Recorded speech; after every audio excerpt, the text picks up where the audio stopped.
টাকা দিয়ে কি খুশি কেনা সম্ভব? আজ এটা সেই প্রত্যেকটা মানুষের চিন্তা হয়ে গেছে যারা টাকার অভাবে নিজের জীবনে স্ট্রাগল করছে। আর সেখানেই অন্যদিকে যখন আমরা এই পৃথিবীর সব থেকে ধনী মানুষদেরকে দেখি, তখন এই মানুষগুলো আমাদেরকে বলে যে টাকা দিয়ে খুশি কেনা সম্ভব নয়। অন্যদিকে এই মানুষগুলোই আরও বেশি টাকা রোজগার করার জন্য নিজের ধর্ম, ইমান সব কিছু বিক্রি করে দেয়। তাহলে এই ডিবেটের পিছনের আসল সত্যিটা কি? সত্যিই কি টাকা দিয়ে খুশি কেনা সম্ভব, নাকি টাকা দিয়ে খুশি কেনা যায় না? কারণ যদি আমরা এটা মেনে নিই যে টাকা দিয়ে খুশি কেনা সম্ভব, তাহলে আজ পৃথিবীর সব থেকে ধনী মানুষ ইলন মাস্ক ভিতর থেকে এত বেশি দুঃখী এবং ডিপ্রেস থাকতেন না, আর ওনার মধ্যে আরও বেশি টাকা রোজগার করার খিদে থাকতো না। অন্যদিকে যদি আমরা এটা মেনে নিই যে এই টাকা দিয়ে খুশি কেনা সম্ভব নয়, তাহলে আমি আপনাদেরকে এটাই বলতে চাই, গরিব হলে তো আপনি কোনো কিছুই কিনতে পারবেন না। এমন পরিস্থিতিতে আমাদের প্রত্যেকের সামনে সবথেকে বড় প্রশ্ন হলো এটা, যে টাকার জন্য র্যাট রেসের মধ্যে দৌড়ানোটা এটা কতটা উচিত? একটা সাধারণ মানুষের কি সব কিছু ত্যাগ করে কেবলমাত্র টাকা রোজগার করাটা জীবনের উদ্দেশ্য তৈরি করাটা সঠিক? আর সবশেষে মেনে নিলাম যে আপনি এই র্যাট রেসের মধ্যে দৌড়িয়ে অনেক বেশি টাকা রোজগার করে নিয়েছেন, কিন্তু এরপরে আপনি কি এই কথাটার গ্যারেন্টি দিতে পারবেন যে আপনি আপনার বাকি জীবনটা খুশিতে কাটাতে পারবেন? তাহলে বলি, আজকের এই ভিডিওটি এই কারণে অনেক বেশি স্পেশাল, কারণ আজকের এই ভিডিওতে আপনি এই প্রশ্নের উত্তরটা পাবেন। এছাড়া এই প্রশ্নের উত্তর জানাটা আপনার জন্য অনেক বেশি প্রয়োজন, কারণ আজ প্রতিটা মানুষ তারা সারাটা জীবনে টাকার পিছনে ছোটে, কিন্তু তারা এটা জানে না তাদের এই র্যাট রেসের মধ্যে দৌড়ানোটা সঠিক নাকি ভুল। তাই আজকের এই ছোট্ট ভিডিওটাকে খুবই মনোযোগ দিয়ে শেষ পর্যন্ত দেখবেন, কারণ আজকের এই ভিডিওতে আপনার জীবনের খুবই গুরুত্বপূর্ণ একটি ডাউট ক্লিয়ার হয়ে যাবে, আর আপনি এটা ডিসাইড করতে পারবেন যে টাকার পিছনে আপনার ছোটা উচিত নাকি আপনি টাকার পিছনে ছুটবেন না। আর আমি আপনাদের এই সম্পর্কেও কথা বলবো যে আজকের সময়ে যে মানুষগুলো সুপার রিচ অর্থাৎ বিলিয়নার, তারা আরও বেশি টাকা রোজগার কেন করতে চায়। তো চলুন শুরু করা যাক।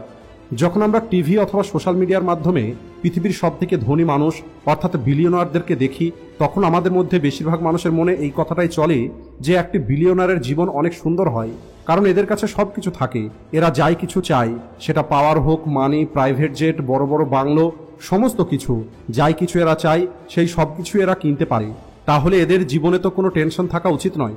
কিন্তু রিয়েল লাইফে একটি বিলিয়নারের লাইফ অনেক খারাপ হয়, কারণ কোথাও না কোথাও বেশিরভাগ বিলিয়নার মানসিকভাবে অনেক সমস্যার মধ্যে ভোগে। আপনি ঠিকই শুনেছেন, বেশিরভাগ বিলিয়নার মানুষের মধ্যে মানসিক রোগ থাকে।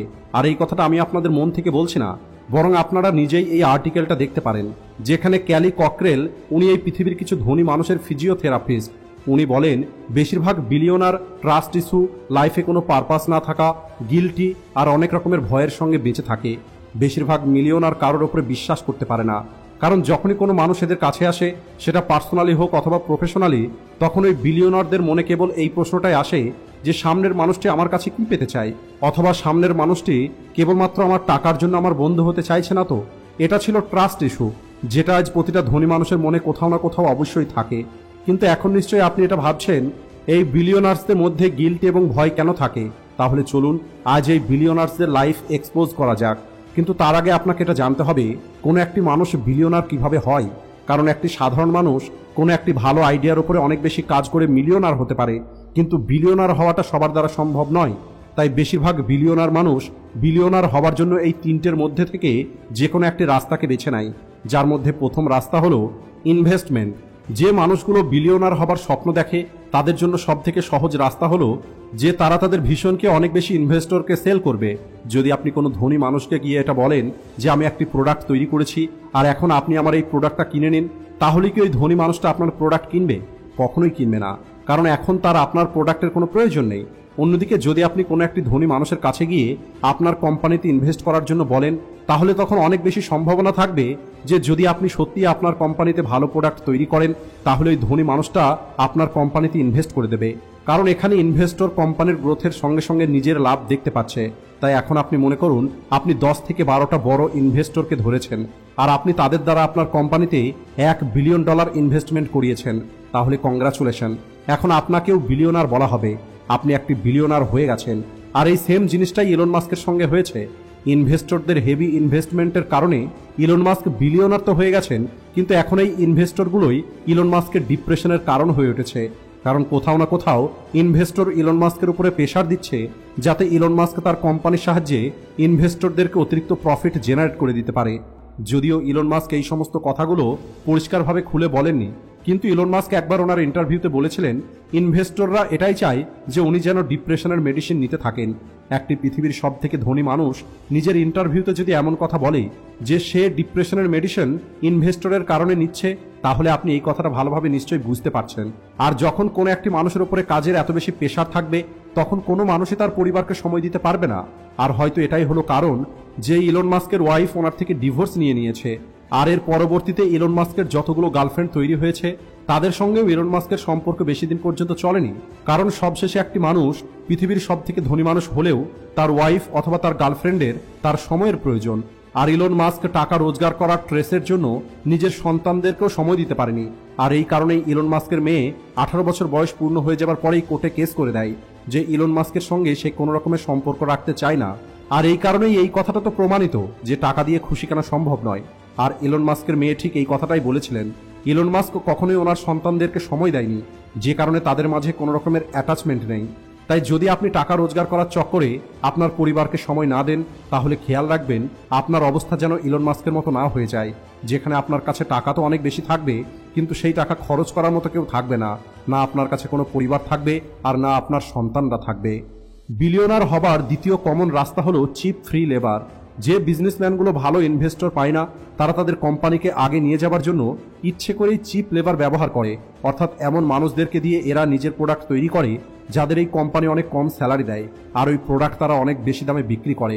আর আপনি এটা জেনে অবাক হয়ে যাবেন, এই চিপ লেবারের কাজটা কোনো ছোটোখাটো কোম্পানি করে না, বরং এই লিস্টে অনেক বড় বড় ব্র্যান্ড আছে, এমনকি অ্যাপেল কোম্পানির নামও এখানে আছে। আর এই ব্র্যান্ড ওনারগুলো এই কাজ জেনে শুনেই করে। আর এই কারণেই এদের ভিতরে এই ভয়টা থাকা স্বাভাবিক যে কে জানে কখন তাদের এই সত্যিটাই পৃথিবীর মানুষের সামনে চলে আসবে, আর এরপরে তারা তাদের পরিশ্রমের সাহায্যে যে ব্র্যান্ড তৈরি করেছে সেটা মুহূর্তের মধ্যেই শেষ হয়ে যাবে।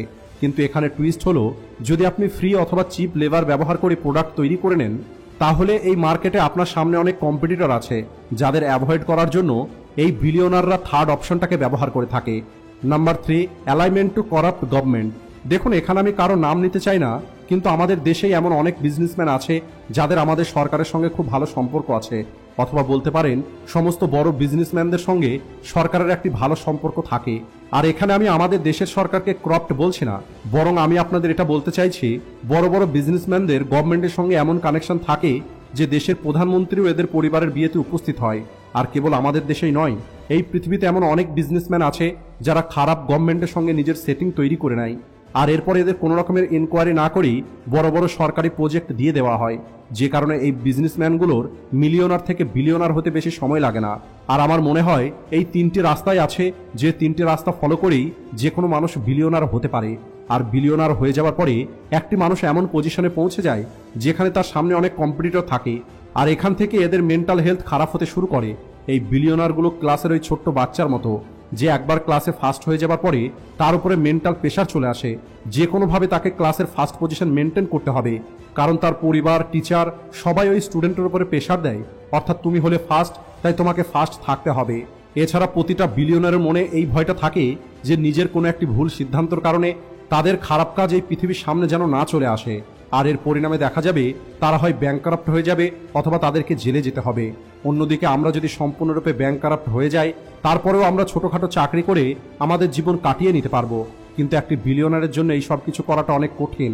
আর এখন নিশ্চয়ই আপনি এটাও বুঝতে পেরেছেন যে বড় বড় সেলিব্রিটি নিজের ধর্ম, ইমান সবকিছু বিক্রি করে দিয়ে 10 কোটি টাকা রোজগার করার জন্য পান মশলার বিজ্ঞাপন কেন করেন? কারণ এরা হাজারো কোটি টাকা রোজগার করার পরেও এদের মনে এই ভয়টা থাকে যে কোনো একদিন তারা তাদের এই সমস্ত টাকা হারিয়ে না ফেলে আর তাদের সম্মানটা যেন নষ্ট না হয়ে যায়। এখন এই ভিডিওতে আমি বিলিয়নার মানুষদের মেন্টাল হেলথের কথা বললাম, কিন্তু এর অর্থ এটা নয় যে আপনি এটা ভাববেন ধনী হয়ে মানসিক রোগ পোষার থেকে ভালো হলো গরিব হয়েই থেকে যাব। তাহলে বলি, গরিব হওয়াটা কোনো অবস্থাতেই ভালো নয়। আপনি কারোর সাপোর্ট পান অথবা না পান, আপনাকে পরিশ্রম করে আপনাকে আপনার গরিবি থেকে বাইরে বেরিয়ে আসতেই হবে। আর আপনাকে এতটা টাকা তো রোজগার করতেই হবে যে আপনি আপনার পরিবারের জন্য একটি ঠিকঠাক ঘর নিতে পারেন। আর আপনি বিলিয়নার না হলেও আপনাকে মিলিয়নার হওয়ার তো চেষ্টা করতেই হবে। আপনাকে এতটা টাকা তো রোজগার করতেই হবে যে আপনি আপনার পরিবারের প্রতিটা প্রয়োজন যেন পূর্ণ করতে পারেন। সবশেষে আজকের এই ভিডিও সম্পর্কে আপনার কি মতামত সেটা কমেন্ট করে অবশ্যই বলবেন। ভিডিও ভালো লাগলে ভিডিওটিকে লাইক ও শেয়ার করতে ভুলবেন না। Thanks for watching.